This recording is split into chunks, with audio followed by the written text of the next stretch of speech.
झारखंड सरकार ने हाल ही में विस्थापन एवं पुनर्वास आयोग बनाने की घोषणा की है, जिसे वह विस्थापित समुदायों के कल्याण के लिए बड़ा कदम बता रही है। लेकिन पूर्व मुख्यमंत्री और बीजेपी के नेता चंपई सोरेन ने इसे दिखावा करार दिया है।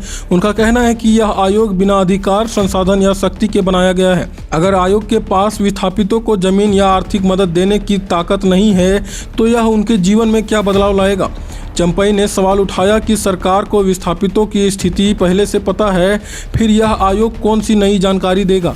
चंपई का कहना है कि यह आयोग सिर्फ सलाह देने वाली समिति जैसा है, जिसके सुझाव मानना सरकार के लिए जरूरी नहीं। ऐसे में यह केवल औपचारिकता बनकर रह जाएगा और विस्थापितों को अपनी समस्याओं के लिए एक और नया दफ्तर भटकना पड़ेगा।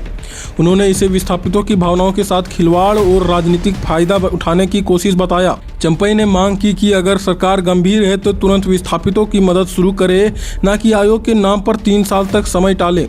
मुख्यमंत्री हेमंत सोरेन की अध्यक्षता में कैबिनेट में इस आयोग को मंजूरी दी। सरकार और कुछ विधायक इसे सामाजिक दृष्टिकोण से महत्वपूर्ण बता रहे हैं। आयोग में एक अध्यक्ष, 3 सदस्य और 3 आमंत्रित सदस्य होंगे, जिनका कार्यकाल 3 साल का होगा। यह आयोग विस्थापित परिवारों का सामाजिक आर्थिक अध्ययन करेगा और पुनर्वास योजनाएं बनाएगा। लेकिन चंपई सोरेन का कहना है कि यह सरकार पहले से विस्थापितों की जानकारी है, तो 3 साल तक आंकड़े जुटाने की क्या जरूरत।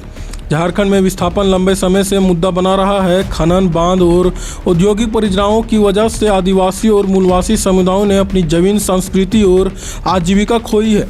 ये समुदाय मुआवजों और पुनर्वास के लिए भटकते रहे हैं। सवाल यह है कि क्या आयोग वास्तव में बदलाव लाएगा या सिर्फ वादों की एक और कड़ी बनेगा। यह आयोग तभी प्रभाव होगा जब इसे ठोस अधिकार और संसाधनें दिए जाएंगे। बिना शक्ति के यह सिर्फ कागजी कार्रवाई बन सकता है। सरकार को तुरंत विस्थापितों के लिए मुआवजा, जमीन और रोजगार की व्यवस्था करनी चाहिए। यह मुद्दा सिर्फ जमीन का नहीं बल्कि आदिवासी अस्मिता और संस्कृति का भी है।